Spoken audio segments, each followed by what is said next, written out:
ਇਹਦੇ 'ਚ ਕੋਈ ਸ਼ੱਕ ਨਹੀਂ ਕਿ ਜਿੱਥੇ ਕਿਤੇ ਵੀ ਪੰਜਾਬੀ ਵਸਦੇ ਨੇ, ਲਹਿੰਦੇ ਪੰਜਾਬ 'ਚ, ਚੜ੍ਹਦੇ ਪੰਜਾਬ 'ਚ ਜਾਂ ਫਿਰ ਪ੍ਰਦੇਸੀ ਪੰਜਾਬ ਦੀ ਗੱਲ ਹੋਵੇ, ਉੱਥੇ ਇਹ ਸਾਂਝਾਂ ਜਿਹੜੀਆਂ ਆਪਣੀ ਜ਼ਬਾਨ ਦੇ ਜ਼ਰੀਏ ਬਰਕਰਾਰ ਰਹਿੰਦੀਆਂ ਨੇ।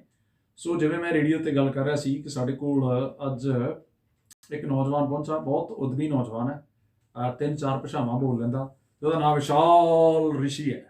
ਮੈਂ ਹੱਥ ਨਾਲ ਵਿਸ਼ਾਲ ਤਾਂ ਕਿਹਾ ਕਿਉਂਕਿ ਵਾਕਿਆ ਹੀ ਉਹ ਵਿਸ਼ਾਲ ਰਿਸ਼ੀ ਹੈ। ਉਹਦੇ ਜਿਹੜੇ ਬੋਲ ਨੇ, ਉਹਦਾ ਜਿਹੜਾ ਕਾਰਜ ਖੇਤਰ ਹੈ ਬਹੁਤ ਵੱਡਾ। ਤੇ ਮੈਂ ਉਮੀਦ ਕਰਦਾ ਕਿ ਅੱਜ ਜਿਹੜੀ ਗੱਲਬਾਤ ਹੋਣੀ ਹੈ, ਭਾਵੇਂ ਕਿ ਉਹ ਬੜੀ ਮੁਕਤਸਰ ਗੱਲਬਾਤ ਹੋਣੀ ਹੈ, ਲੇਕਿਨ ਉਹਦੇ ਵਿੱਚ ਜਿਹੜੀ ਜਾਣਕਾਰੀ ਤੁਹਾਡੇ ਤੱਕ ਪਹੁੰਚਣੀ ਹੈ ਉਹ ਬੜੀ ਨਿਵੇਕਲੀ ਹੈ, ਤੇ ਮੈਂ ਖੁਦ ਇਸ ਜਾਣਕਾਰੀ ਦਾ ਮੁਹਤਾਜ ਹਾਂ। ਸਭ ਤੋਂ ਪਹਿਲਾਂ ਅਸੀਂ ਸਵਾਗਤ ਕਰਦੇ ਹਾਂ। ਜੀ ਆਇਆਂ ਨੂੰ ਵਿਸ਼ਾਲ ਜੀ, ਸ਼ੁਕਰੀਆ ਜੀ ਆਨੰਦ ਜੀ, ਸਤਿ ਸ਼੍ਰੀ ਅਕਾਲ ਸਭ ਨੂੰ, ਸਰੋਤਿਆਂ ਨੂੰ, ਸੁਣਨ ਵਾਲਿਆਂ ਨੂੰ। ਅਸਲਾਮ ਵਾਲੇਕੁਮ ਤੇ ਨਮਸਤੇ ਮੇਰੇ ਵੱਲੋਂ ਜੀ। ਐਂਡ ਕਿਉਰਾ ਕਿਉਰਾ। ਬਿਲਕੁਲ ਦੋਸਤੋ, ਵਿਸ਼ਾਲ ਰਿਸ਼ੀ ਜਿਹੜੇ ਨੇ ਲੰਮੇ ਸਮੇਂ ਤੋਂ ਕਮਿਊਨਿਟੀ ਦੀ ਸੇਵਾ ਦੇ ਵਿੱਚ ਹਾਜ਼ਰ ਨੇ ਔਰ ਏਸ਼ੀਅਨ ਨੈਟਵਰਕ ਇਨਕੋਰਪੋਰੇਟਡ ਦੇ ਨਾਲ ਆਪਣੀਆਂ ਸੇਵਾਵਾਂ ਨਿਭਾ ਰਹੇ ਨੇ। ਤੇ ਆਓ ਇਹਨਾਂ ਦੇ ਨਾਲ ਜਿੱਥੇ ਅਸੀਂ ਇਸ ਅਦਾਰੇ ਦੇ ਬਾਰੇ ਗੱਲਾਂ ਬਾਤਾਂ ਕਰਾਂਗੇ, ਉੱਥੇ ਇਹ ਵੀ ਜ਼ਰੂਰ ਪੁੱਛਾਂਗੇ ਕਿ ਜਿਹੜੀ ਏਸ਼ੀਅਨ ਪਬਲਿਕ ਹੈਲਥ ਦੀ ਰਿਪੋਰਟ ਪਿਛਲੇ ਦਿਨੀ ਨਸ਼ਰ ਹੋਈ ਹੈ ਅਕਤੂਬਰ ਦੇ ਮਹੀਨੇ ਵਿੱਚ, ਔਰ ਇਹਨੂੰ ਲੈ ਕੇ ਨੇਸ਼ਨ ਵਾਈਡ ਲੋਕਾਂ ਦੇ ਮਨਾਂ ਦੇ ਵਿੱਚ ਬਹੁਤ ਸਾਰੀ ਜਿਗਿਆਸਾ। ਉਸ ਤੋਂ ਬਾਅਦ ਜਦੋਂ ਘਰੇਲੂ ਹਿੰਸਾ ਜਾਂ ਹਿੰਸਕ ਮਾਮਲਿਆਂ ਦੇ ਉੱਤੇ ਚਰਚਾ ਚੱਲਦੀ ਹੈ ਤੇ ਵਾਈਟ ਰਿਬਨ ਐਂਬੈਸਡਰਸ ਜਿਹੜੇ ਨੇ ਉਹਨਾਂ ਦੀ ਵੀ ਗੱਲ ਨਾਲ ਹੁੰਦੀ ਹੈ। ਸੋ ਉਹਦੇ ਬਾਰੇ ਵੀ ਜਾਣਕਾਰੀ ਜਿਹੜੀ ਹੈ ਉਹਨਾਂ ਦੇ ਨਾਲ ਅੱਜ ਦੇ ਇਸ ਸੈਗਮੈਂਟ ਦੇ ਵਿੱਚ ਅਸੀਂ ਸਾਂਝੇ ਕਰਾਂਗੇ। ਰੇਡੀਓ ਸਪਾਈਸ ਦੇ ਉੱਤੇ ਜਿਹੜੇ ਲੋਕ ਸੁਣ ਰਹੇ ਨੇ ਜਾਂ ਜਿਹੜੇ ਸਾਨੂੰ ਫੇਸਬੁੱਕ ਤੇ ਦੇਖ ਰਹੇ ਨੇ, ਉਹਨਾਂ ਤੋਂ ਅਸੀਂ ਇਸ ਸਹਿਯੋਗ ਦੀ ਤਵੱਕੋ ਰੱਖਦੇ ਹਾਂ। ਤੁਹਾਡਾ ਕੋਈ ਸਵਾਲ ਹੋਵੇ ਇਸ ਗੱਲਬਾਤ ਤੋਂ ਬਾਅਦ ਵੀ ਵੀਡੀਓ ਦੇਖਦੇ ਹਾਂ, ਤੁਸੀਂ ਆਪਣੀ ਫੀਡਬੈਕ ਜਾਂ ਸਵਾਲ ਜਿਹੜਾ ਉਹ ਸਾਂਝਾ ਕਰ ਸਕਦੇ ਹੋ। ਸੋ ਵਿਸ਼ਾਲ ਜੀ, ਕਿੰਨਾ ਕੁ ਲੰਮਾ ਸਮਾਂ ਹੋ ਗਿਆ ਤੁਸੀਂ ਏਸ਼ੀਅਨ ਨੈਟਵਰਕ ਦੇ ਨਾਲ ਜੁੜੇ ਹੋਏ ਹੋ, ਤੇ ਜਦੋਂ ਮੈਂ ਪੜ੍ਹਿਆ ਕਿ ਤੁਸੀਂ ਡਾਇਰੈਕਟਰ ਹੋ, ਮੈਨੂੰ ਬੜਾ ਮਾਣ ਮਹਿਸੂਸ ਹੋਇਆ। ਸ਼ੁਕਰੀਆ ਪਰਮਿੰਦਰ ਜੀ। ਸਭ ਤੋਂ ਪਹਿਲਾਂ ਵੰਸ ਅਗੇਨ ਸਭ ਨੂੰ ਬਹੁਤ ਬਹੁਤ ਸਤਿ ਸ਼੍ਰੀ ਅਕਾਲ, ਅਸਲਾਮ ਵਾਲੇਕੁਮ, ਨਮਸਤੇ, ਕਿਉਰਾ। ਮੈਂ ਏਸ਼ੀਅਨ ਨੈਟਵਰਕ ਨਾਲ ਜਦ ਦਾ ਨਿਊਜ਼ੀਲੈਂਡ ਆਇਆ, ਆਲਮੋਸਟ 2 ਸਾਲ ਬਾਅਦ ਏਸ਼ੀਅਨ ਨੈਟਵਰਕ ਨਾਲ ਜੁੜ ਗਿਆ ਸੀ 2004 ਵਿੱਚ। ਅੱਛਾ। ਐਂਡ ਦੈਨ ਸਲੋਲੀ ਫਿਰ ਅਸੀਂ ਬਾਕੀ ਹੈਲਥ ਆਰਗੇਨਾਈਜੇਸ਼ਨ ਨਾਲ ਹੋਰਾਂ ਨਾਲ ਜੁੜਦੇ ਰਹੇ, ਤੇ ਉਸ ਤੋਂ ਬਾਅਦ ਫਿਰ ਹੌਲੀ ਹੌਲੀ ਟੀਮ ਬਣਾਉਂਦੇ ਰਹੇ, ਤੇ then still from 2002 onwards, Asian 2004 onwards मैं Asian network ਨਾਲ ਜੁੜਿਆ ਹੋਇਆ। Wonderful. But apart from that we work with lots of agencies in New Zealand. Excellent. ਵਿਸ਼ਾਲ ਜੀ, ਮੈਂ ਇਹ ਵੀ ਦੇਖ ਰਿਹਾ ਕਿ ਵੱਖ-ਵੱਖ ਥਾਵਾਂ ਤੇ ਜਦੋਂ ਤੁਹਾਡੇ ਨਾਲ ਮੁਲਾਕਾਤ ਹੁੰਦੀ ਹੈ ਤੇ ਅਕਸਰ ਤੁਸੀਂ ਸਰਕਾਰੀ ਦਰਬਾਰੇ ਜਾਂ ਜਿਹੜੀਆਂ ਵੱਖ-ਵੱਖ ਏਜੰਸੀਜ਼ ਨੇ ਜਿਹੜੀਆਂ ਸੇਵਾਵਾਂ ਨਿਭਾ ਰਹੀਆਂ ਨੇ ਕਮਿਊਨਿਟੀ ਵਰਕ ਦੇ ਖੇਤਰ ਦੇ ਵਿੱਚ, ਸੋ ਪ੍ਰੀਸਾਈਜ਼ਲੀ ਏਸ਼ੀਅਨ ਨੈਟਵਰਕ ਅਸਲ 'ਚ ਕਰਦੀ ਕੀ ਹੈ? ਹਾਂਜੀ, ਏਸ਼ੀਅਨ ਨੈਟਵਰਕ ਇਹ ਸਟਾਰਟ ਹੋਈ ਸੀਗੀ, ਆਰਗੇਨਾਈਜੇਸ਼ਨ ਹੈ, ਕਮਿਊਨਿਟੀ ਆਰਗੇਨਾਈਜੇਸ਼ਨ, ਜਿਹੜੀ ਕਿ ਸਟਾਰਟ ਹੋਈ ਸੀ ਸਨ 2002 ਵਿੱਚ ਜੀ ਬਾਈ ਆਕਲੈਂਡ ਕਾਉਂਸਲ ਨੇ। ਫਸਟ ਏਸ਼ੀਅਨ ਫੋਰਮ ਆਰਗੇਨਾਈਜ਼ ਕੀਤੀ ਸੀ ਐਂਡ ਆਫ 2002 ਜੀ। ਉਹਦੇ ਵਿੱਚ ਕੀ ਕਮਿਊਨਿਟੀ ਲੀਡਰਸ ਜਿਹੜੇ ਏਸ਼ੀਅਨ ਕਮਿਊਨਿਟੀ ਦੇ, when we talk about Asian ਮਤਲਬ Indians, Chinese, Korean, Cambodian, East Asian, Nepalese, Pakistani, ਸਾਰੇ ਏਸ਼ੀਅਨਸ ਦੀ ਗੱਲ ਕਰ ਰਹੇ ਹਾਂ। ਤੇ ਸਾਰੇ ਜਿਹੜੇ ਕੀ ਲੀਡਰਸ ਜਾਂ ਕੀ ਮੂਵਰਸ ਐਂਡ ਸ਼ੇਕਰਸ ਸੀਗੇ ਉਸ ਵੇਲੇ ਆਪਣੀ ਕਮਿਊਨਿਟੀ ਦੇ, ਬਿਕੋਜ਼ ਉਸ ਵੇਲੇ ਲੇਟ 1990s 'ਚ ਬਹੁਤ ਜ਼ਿਆਦਾ ਮਾਈਗ੍ਰੈਂਟ ਆਏ ਸੀਗੇ ਨਿਊਜ਼ੀਲੈਂਡ ਜੀ, ਤੇ that's why everyone was coming from the different health backgrounds, like health systems ਸਭ ਦੇ ਅਲੱਗ-ਅਲੱਗ ਸੀਗੇ। ਵਿਚ ਮੀਨਸ ਜਿੱਦਾਂ ਹੁਣ ਅਸੀਂ ਇੰਡੀਆ ਡਾਕਟਰ ਦੇ ਜਾਣਾ ਹੈ ਤੇ ਚਲੋ ਜੀ ਕੋਈ ਬਿਮਾਰ ਹੋ ਗਿਆ ਸਿੱਧਾ ਡਾਕਟਰ ਦੇ ਚਲੇ ਗਏ, ਹਨਾ। ਲੇਕਿਨ ਇੱਥੇ ਸਿਸਟਮ ਇਦਾਂ ਨਹੀਂ ਹੈਗਾ, you have to take appointment and then you have to see the doctor. ਫਿਰ ਅੱਗੇ ਡਾਕਟਰ ਵੀ ਕਹੇਗਾ ਜੀ ਮੈਂ ਅਵੇਲੇਬਲ ਨਹੀਂ ਹੈਗਾ 4 ਦਿਨ, ਬਾਏ ਦ ਟਾਈਮ ਆਲਰੇਡੀ ਬੰਦਾ ਠੀਕ ਹੋ ਜਾਂਦਾ ਅੱਧਾ ਜਾਂ ਹੋਰ ਖਰਾਬ ਹੋ ਜਾਏਗਾ। ਤੇ ਇਦਾਂ ਦੀਆਂ ਬਹੁਤ ਸਾਰੀਆਂ ਮੁਸ਼ਕਲਾਵਾਂ ਸਾਡੇ ਮਾਈਗ੍ਰੈਂਟ ਕਮਿਊਨਿਟੀਜ਼ ਨੂੰ ਆਉਂਦੀਆਂ ਸੀਗੀਆਂ ਤਦ ਵੀ ਤੇ ਹਲੇ ਵੀ ਆਉਂਦੀਆਂ, because new migrants are keep coming and numbers are growing every year, numbers are growing up.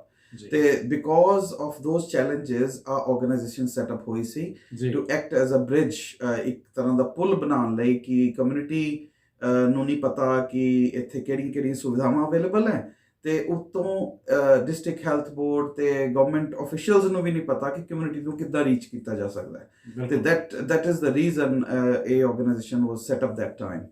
ਜਿਵੇਂ ਤੁਸੀਂ ਜ਼ਿਕਰ ਕੀਤਾ ਵਿਸ਼ਾਲ ਜੀ ਕਿ ਕਮਿਊਨਿਟੀ ਨੂੰ ਕਈ ਵਾਰ ਇਸ ਗੱਲ ਦੀ ਅਵੇਅਰਨੈਸ ਨਹੀਂ ਹੁੰਦੀ, ਉਸ ਅਵੇਅਰਨੈਸ ਦੇ ਵਿੱਚ ਇਹ ਵੀ ਇੱਕ ਕੜੀ ਹੈ ਕਿ ਜਦੋਂ ਲੈਂਗੁਏਜ ਬੈਰੀਅਰ ਖਤਮ ਹੋ ਜਾਂਦੇ ਆ, ਜਿਵੇਂ ਤੁਸੀਂ ਪੰਜਾਬੀ, ਹਿੰਦੀ, ਉਰਦੂ, ਇੰਗਲਿਸ਼ ਤੇ ਥੋੜ੍ਹੀ ਬਹੁਤ ਮੌਰੀ ਦੇ ਵਿੱਚ ਗੱਲਬਾਤ ਜਿਹੜੀ ਹੈ ਉਹ ਲੋਕਾਂ ਤੱਕ ਪਹੁੰਚਣੀ ਸ਼ੁਰੂ ਹੋ ਜਾਂਦੀ ਹੈ, ਫਿਰ ਇਹ ਜਿਹੜੀਆਂ ਸਹੂਲਤਾਂ ਨੇ, ਜਿਹੜਾ ਸਿਸਟਮ ਇਨ ਪਲੇਸ ਆਲਰੇਡੀ ਇਸ ਮੁਲਕ ਦੇ ਵਿੱਚ ਹੈ, ਉਹਦੀ ਚਰਚਾ ਜਿਹੜੀ ਆ ਹੋਣੀ ਸ਼ੁਰੂ ਹੋ ਜਾਂਦੀ ਹੈ। ਹੁਣ ਅਗਲੀ ਗੱਲ ਜਿਹੜੀ ਅਸੀਂ ਕਰਦੇ ਹਾਂ, ਜਿਵੇਂ ਪਹਿਲਾਂ ਮੈਂ ਜ਼ਿਕਰ ਕੀਤਾ ਸੀ ਤੁਹਾਡੀ ਇੰਟਰੋਡਕਸ਼ਨ ਦੇ ਵਿੱਚ, ਜਿਹੜੀ ਏਸ਼ੀਅਨ ਪਬਲਿਕ ਹੈਲਥ ਰਿਪੋਰਟ ਹੈ, ਇਹ ਕੀ ਬੁਲਾਇਆ, ਇਹਦੇ ਬਾਰੇ ਦੱਸੋ, ਤੇ ਇਹਦੀ ਸਾਡੇ ਸਰੋਤਿਆਂ ਨੂੰ, ਸਾਡੇ ਭਾਈਚਾਰੇ ਨੂੰ ਇਹਦੇ ਬਾਰੇ ਜਾਣਨ ਦੀ ਜ਼ਰੂਰਤ ਕੀ ਹੈ?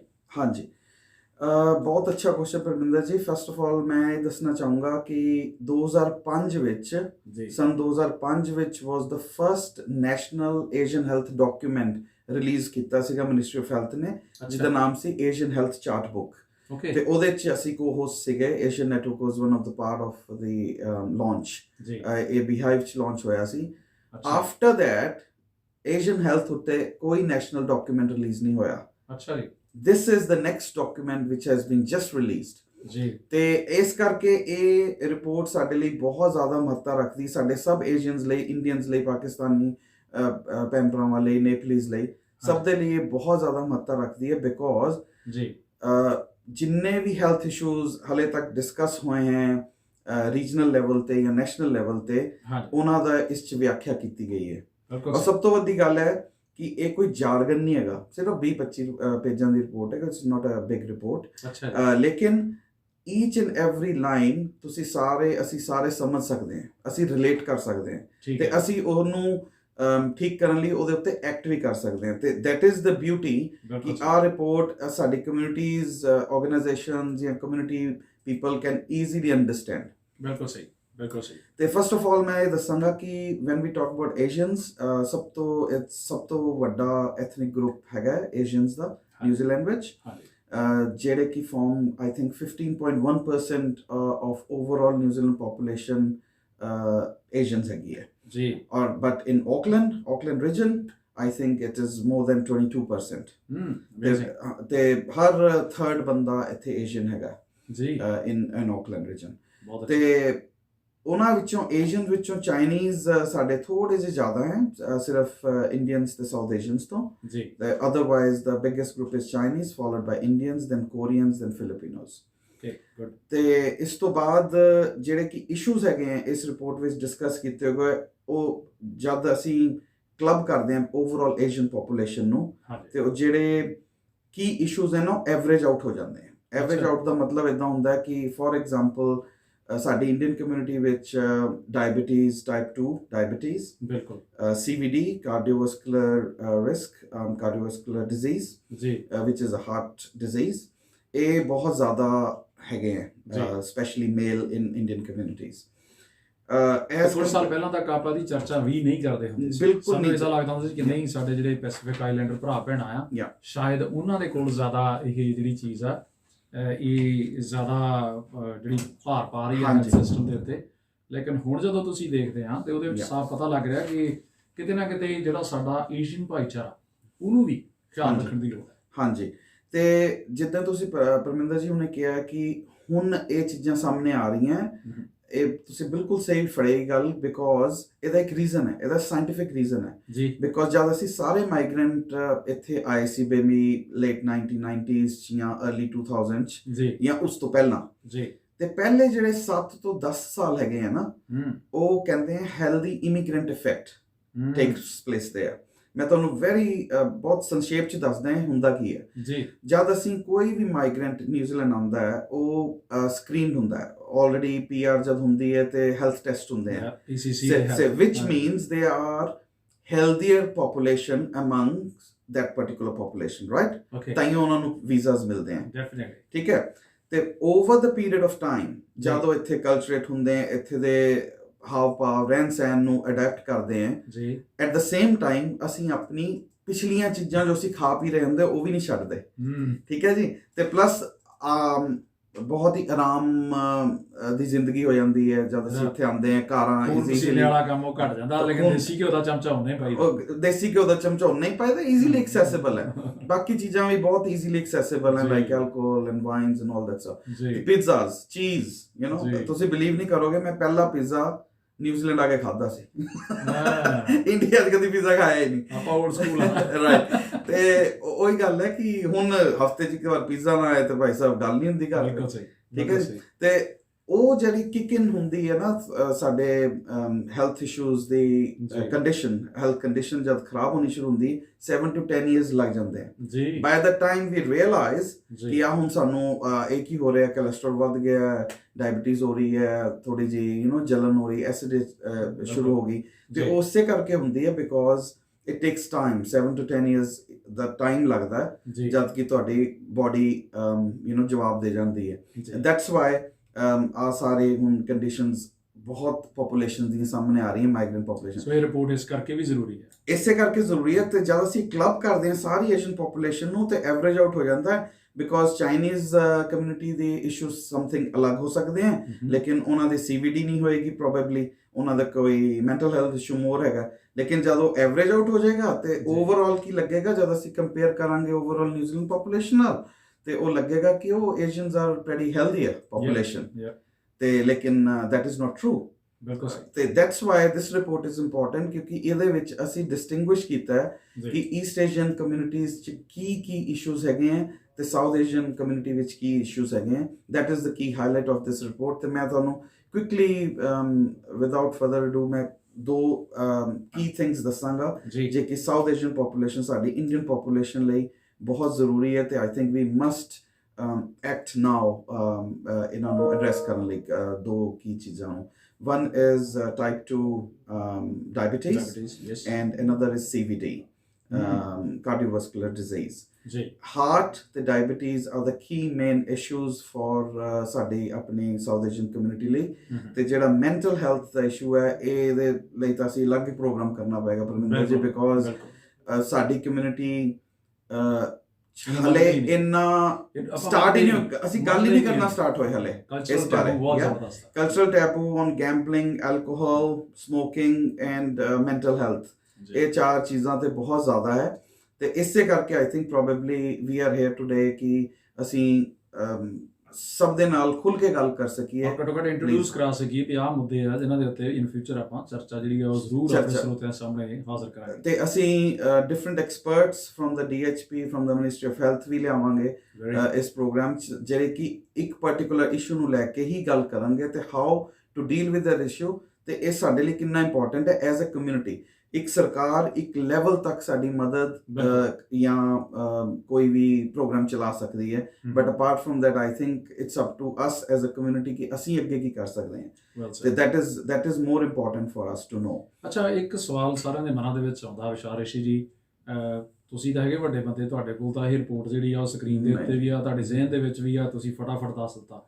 ਜਿਹੜੇ ਹੁਣ ਸਧਾਰਨ ਲੋਕ ਆ, ਨਿਊਜ਼ੀਲੈਂਡ ਦੇ ਆਮ ਜਿਹੜੇ ਏਸ਼ੀਅਨ ਮਾਈਗ੍ਰੈਂਟਸ ਆ, ਉਹਨਾਂ ਦੇ ਮਨਾਂ ਦੇ ਵਿੱਚ ਕਿਉਰਿਓਸਿਟੀ ਆ ਕਿ ਇਹ ਰਿਪੋਰਟ ਜਿਹੜੀ ਆ ਇਹਨੂੰ ਆਪਣੇ ਕੋਲ ਐਕਸੈਸ ਹੈ, ਇਹਨੂੰ ਆਪਾਂ ਕਿੱਥੇ ਪੜ੍ਹ ਸਕਦੇ ਹਾਂ, ਕੋਈ ਲਿੰਕ ਜਿਹਾ ਵੈਬਸਾਈਟ ਜਿਹੀ ਹੋਵੇ ਜਿੱਥੇ ਆਪਾਂ ਦੇਖ ਸਕਦੇ ਹੋਈਏ? ਹਾਂਜੀ ਪਰਮਿੰਦਰ ਜੀ, ਮੈਂ ਤੁਹਾਨੂੰ ਇਹ link right after this interview ਮੈਂ ਤੁਹਾਨੂੰ ਇਹ ਲਿੰਕ ਭੇਜ ਦਾਂਗਾ, ਤੇ ਤੁਸੀਂ ਆਪਣੇ ਸਰੋਤਿਆਂ ਨਾਲ ਸਭ ਦੇ ਨਾਲ ਸ਼ੇਅਰ ਕਰ ਸਕਦੇ ਹੋ। ਅਦਰਵਾਈਜ਼ ਇਹ ਰਿਪੋਰਟ ਸਾਡੀ ਵੈਬਸਾਈਟ ਤੇ ਵੀ ਮਿਲੇਗੀ ਤੇ easily accessible if you Google it as well.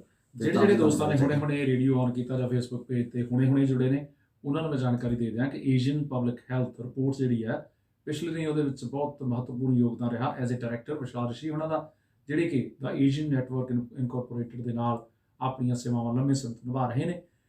ਅੱਗੇ ਚੱਲ ਕੇ ਗੱਲਾਂ ਅਸੀਂ ਕਰਾਂਗੇ। ਇੱਕ ਬਹੁਤ ਵਧੀਆ, ਇੱਕ ਨਾਯਾਬ, ਇੱਕ ਨਿਵੇਕਲੀ ਗੱਲ ਜਿਹੜੀ ਹੈ ਉਹ ਮੈਂ ਦੇਖ ਰਿਹਾ ਵਿਸ਼ਾਲ ਰਿਸ਼ੀ ਜੀ ਅੱਜ ਲੈ ਕੇ ਸਾਡੇ ਕੋਲ ਇੱਕ ਬਹੁਤ ਵਧੀਆ yes to respect, no to violence. So ਆਹ ਜਿਹੜਾ ਹੈਗਾ ਜੀ ਵਾਈਟ ਰਿਬਨ ਐਂਬੈਸਡਰ ਦਾ ਜਿਹੜਾ ਤੁਸੀਂ ਲੱਗਿਆ ਦੇਖਿਆ ਹੋਣਾ ਬੈਜ, ਜਿਹੜਾ ਇਹਨੂੰ ਲੈ ਕੇ ਅੱਜ ਚਰਚਾ ਜਿਹੜੀ ਹੈ ਉਹ ਵੀ ਅਸੀਂ ਸੰਖੇਪ ਦੇ ਵਿੱਚ ਕਰਾਂਗੇ। ਅੱਜ ਸਾਡੇ ਇਸ ਸੈਗਮੈਂਟ ਦਾ ਮਕਸਦ ਤੁਹਾਡੇ ਤੱਕ ਇਹਨਾਂ ਮੁੱਦਿਆਂ ਦੀ ਜਾਣ ਪਛਾਣ ਕਰਾਉਣਾ ਆ, ਜਿਵੇਂ ਵਿਸ਼ਾਲ ਜੀ ਨੇ ਜ਼ਿਕਰ ਕੀਤਾ। ਅੱਗੇ ਚੱਲ ਕੇ ਇਸ ਨੂੰ ਬਿਲਕੁਲ ਡੀਟੇਲ ਦੇ ਵਿੱਚ ਤੁਹਾਡੇ ਨਾਲ ਅਸੀਂ ਸਾਂਝਾ ਕਰਾਂਗੇ, ਤੁਹਾਡੇ ਵੀ ਵਿਚਾਰ ਜਾਣਾਂਗੇ। ਲੇਕਿਨ ਹਾਲ ਦੀ ਘੜੀ ਘੱਟੋ ਘੱਟ ਉਹਨਾਂ ਮੁੱਦਿਆਂ 'ਤੇ ਚਰਚਾ ਜ਼ਰੂਰ ਕਰਨੀ ਬਣਦੀ ਹੈ ਜਿਨ੍ਹਾਂ ਦੀ ਗੱਲ ਕਦੇ ਹੋਈ ਨਹੀਂ, ਜਾਂ ਹੋਈ ਵੀ ਹੈ ਤਾਂ ਏਸੀ ਕਮਰਿਆਂ ਦੇ ਵਿੱਚ ਠੰਡੀ ਬੀਅਰ ਦੀਆਂ ਚੁਸਕੀਆਂ ਪੀਂਦਿਆਂ ਹੋਈ ਹੋਊਗੀ, ਲੇਕਿਨ ਪਬਲਿਕ ਫੋਰਮ ਤੇ ਨਹੀਂ ਹੋਈ। ਹਾਂਜੀ, ਇੱਕ ਹੋਰ ਗੱਲ ਮੈਂ ਇਸ ਰਿਪੋਰਟ ਬਾਰੇ ਕਹਾਂਗਾ, ਬਿਕੋਜ਼ ਸਾਡੀ ਕਮਿਊਨਿਟੀਜ਼ ਬਹੁਤ ਮਿਹਨਤੀ ਹੈ ਜੀ। ਫਸਟ ਆਫ ਆਲ ਸਾਰੇ overall Asian, Chinese community, Korean community, Indian community, Pakistani, ਸਾਰੇ ਬਹੁਤ ਮਿਹਨਤੀ ਮਾਈਗ੍ਰੈਂਟਸ ਹੈਗੇ ਜੀ। ਸਾਡਾ ਇਸ਼ੂ ਕੀ ਹੁੰਦਾ ਹੈ ਜਦ ਦੇ ਅਸੀਂ ਇੱਥੇ ਮਾਈਗ੍ਰੈਂਟ ਹੋਏ ਹਾਂ ਕਿ ਅਸੀਂ ਪਾਲਿਸੀ ਦੇ ਉੱਤੇ ਕਦੀ ਕੰਮ ਨਹੀਂ ਕਰਦੇ, ਅਸੀਂ ਗ੍ਰਾਸ ਰੂਟਸ ਤੇ ਕੰਮ ਕਰਦੇ ਰਹਿੰਦੇ ਹਾਂ, ਇੰਕਲੂਡਿੰਗ ਅਸ, ਅਸੀਂ ਵੀ grass root level community organisation ਹੈਗੇ ਆ। ਬਿਲਕੁਲ ਲੇਕਿਨ ਸਾਨੂੰ ਇਹ ਸਮਝਣ 'ਚ ਇੰਨਾ ਟਾਈਮ ਲੱਗ ਗਿਆ ਕਿ ਪਾਲਿਸੀ ਹੋਣਾ ਇੱਕ ਬਹੁਤ ਜ਼ਰੂਰੀ ਗੱਲ ਹੈ। ਇੱਕ ਏਸ਼ੀਅਨ ਕੈਟਾਗਰੀ ਨੂੰ ਇੰਟਰੋਡਿਊਸ ਕਰਨਾ ਸਟੈਟਿਸਟਿਕਸ ਨਿਊਜ਼ੀਲੈਂਡ ਵਿੱਚ ਮੇਰੇ ਜੁਆਇਨ ਕਰਨ ਤੋਂ ਪਹਿਲਾਂ 2004 ਤੋਂ ਵੀ 10 ਸਾਲ ਪਹਿਲਾਂ ਦਾ ਕੰਮ ਚੱਲ ਰਿਹਾ ਸੀ ਤੇ it took about 6-7 years to introduce only Asian category into statistics New Zealand. ਬਹੁਤ ਮਿਹਨਤ ਬਹੁਤ ਐਡਵੋਕੇਸੀ ਦਾ ਕੰਮ ਹੁੰਦਾ ਹੈ ਜਿਹੜਾ ਕਿ ਆਮ ਜਨਤਾ ਨੂੰ ਜਾਂ ਆਮ ਕਮਿਊਨਿਟੀ ਨੂੰ ਕਦੀ ਦੇਖਣ 'ਚ ਨਹੀਂ ਮਿਲਦਾ ਤੇ that is the work what Asian Network does. ਤੇ ਆਹ ਰਿਪੋਰਟ ਜਿਹੜੀ ਹੁਣ ਆਈ ਹੈ ਇਹ ਇੱਕ ਪਾਲਿਸੀ ਲੈਵਲ ਦੀ ਰਿਪੋਰਟ ਹੈ ਬਿਕੋਜ਼ ਇਹ ਅਸੀਂ ਲੈ ਕੇ ਜਾ ਰਹੇ ਹਾਂ ਗਵਰਨਮੈਂਟ ਕੋਲ and also ministry of health ਕੋਲ MSD ਕੋਲ ਤਾਂ ਕਿ ਸਾਡੇ ਕੋਲ ਇੱਕ ਸੰਖੇਪ ਵਿੱਚ ਰਿਸੋਰਸ ਹੈਗਾ ਤੇ ਸਾਡੇ ਕੋਲ ਐਵੀਡੈਂਸ ਹੈਗੀ ਹੈ।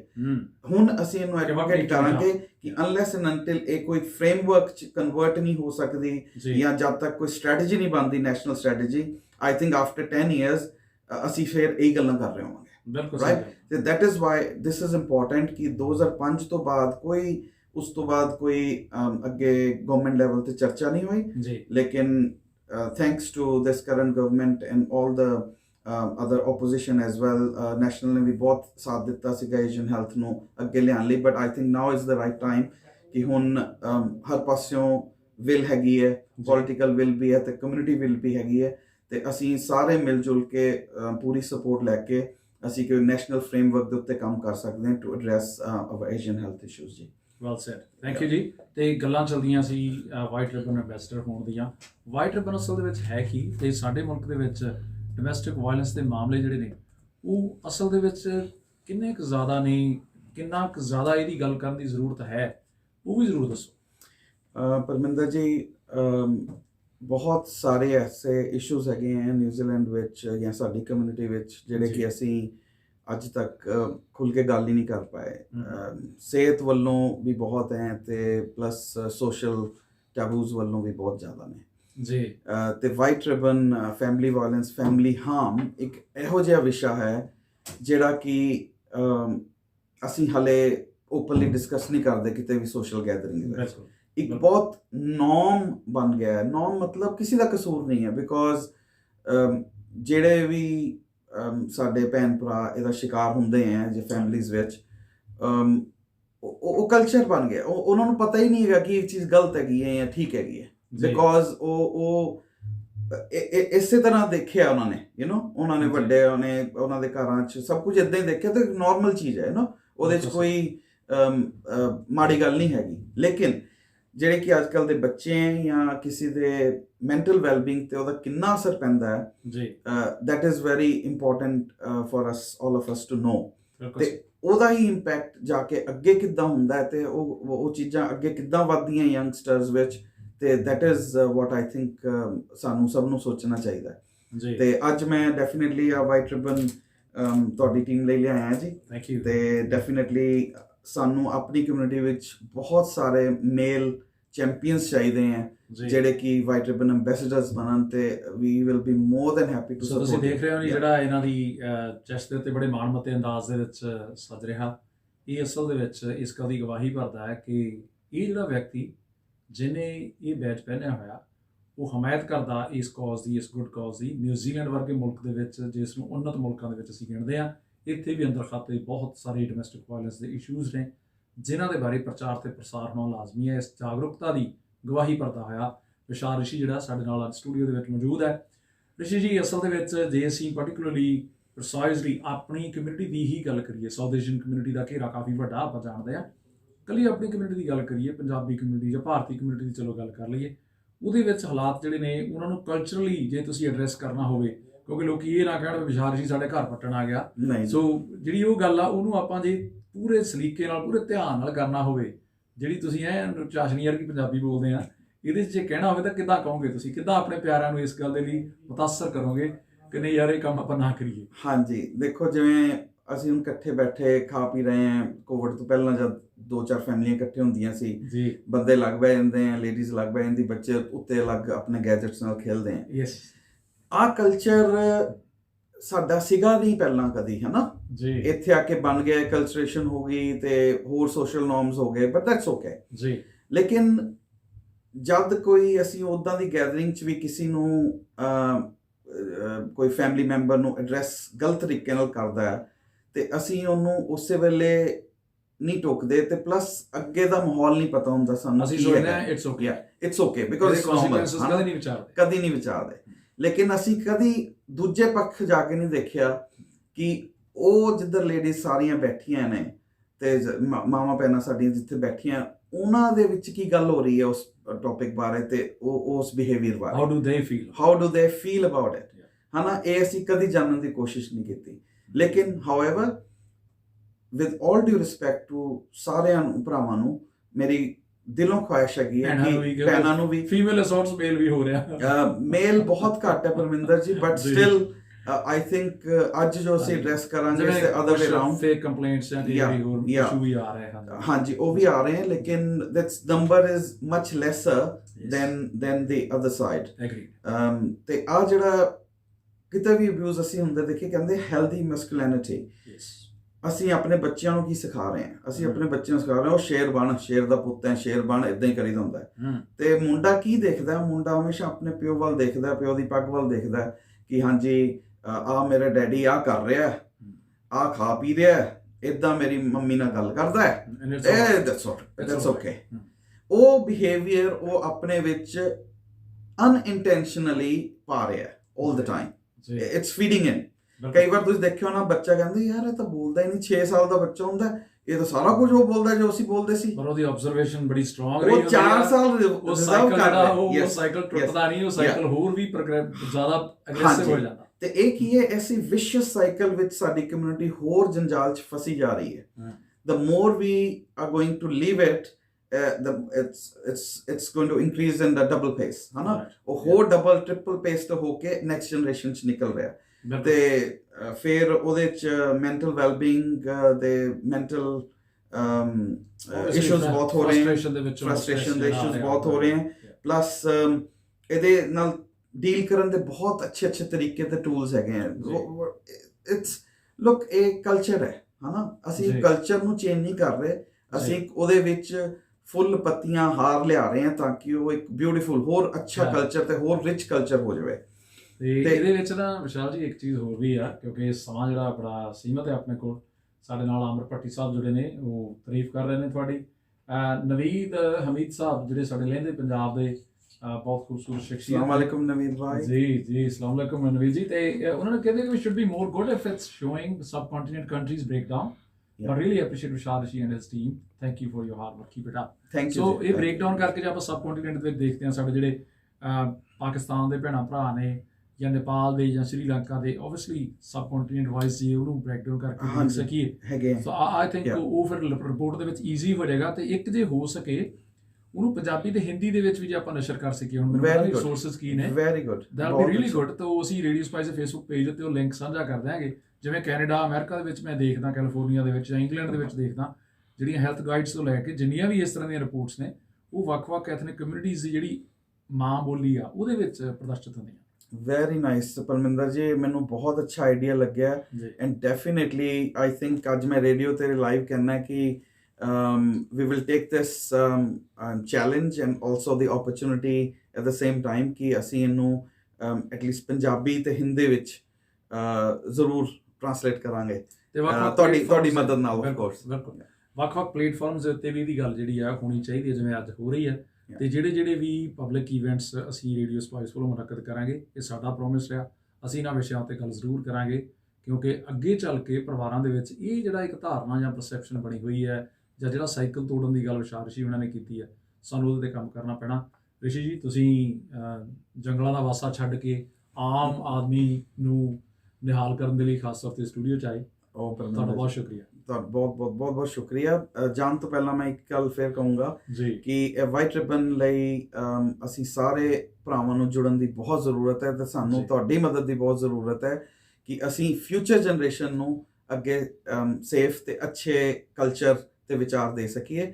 ਤੇ 25 ਨਵੰਬਰ ਨੂੰ ਜੇ ਤੁਸੀਂ ਸਾਰੇ ਭੈਣ ਭਰਾ ਕਿਤੇ ਵੀ, ਪੰਜਾਬੀ ਤਬਕਾ ਸਾਡਾ ਕਿਤੇ ਵੀ ਨਿਊਜ਼ੀਲੈਂਡ 'ਚ ਰਹਿੰਦਾ ਹੈ, ਤੇ ਆਪਣੇ ਘਰ 'ਚ ਬਹੁਤ ਸਾਰੀ ਰੋਸ਼ਨੀ ਕਰੀਏ ਤੇ ਆਪਣੇ ਘਰ ਨੂੰ ਬਾਹਰੋਂ ਜੇ ਕੋਈ ਤੁਹਾਡੇ ਕੋਲ ਹੈਲੋਜਨ ਜਾਂ ਕੁਝ ਪਿਆ ਉਹਨੂੰ ਲਾਈਟ ਕਰੀਏ। ਤੇ that is the campaign for the next year. ਤੇ light up your house to show support for White Ribbon. ਜੇ ਤੁਸੀਂ ਸੱਚ 'ਚ ਮੰਨਦੇ ਹੋ ਕਿ ਯੈਸ ਜੋ ਵੀ ਹੋ ਰਿਹਾ ਹੋਣਾ ਸਾਡੇ ਚਾਹੀਦਾ। ਪਰਿਵਾਰਾਂ ਨਾਲ ਭੈਣਾਂ ਨਾਲ ਤੇ ਠੀਕ ਨਹੀਂ ਹੋ ਰਿਹਾ ਤੇ definitely please support us. Thank you very much Vishal ji, thank you ਬਹੁਤ ਚੰਗਾ ਲੱਗਾ ਮਿਲ Thank ਕੇ, you. ਬਹੁਤ ਹੀ ਵਧੀਆ ਲੱਗਾ ਐਂਡ ਕੀਪ ਇਟ ਅਪ। ਸ਼ੁਕਰੀਆ ਦੋਸਤੋ, ਫੇਸਬੁੱਕ ਵਾਲੇ Thank you. ਮਿੱਤਰਾਂ ਦਾ ਬਹੁਤ ਧੰਨਵਾਦ ਸਾਥ ਦੇਣ ਦੇ ਲਈ। ਤੇ ਜਿਹੜੀ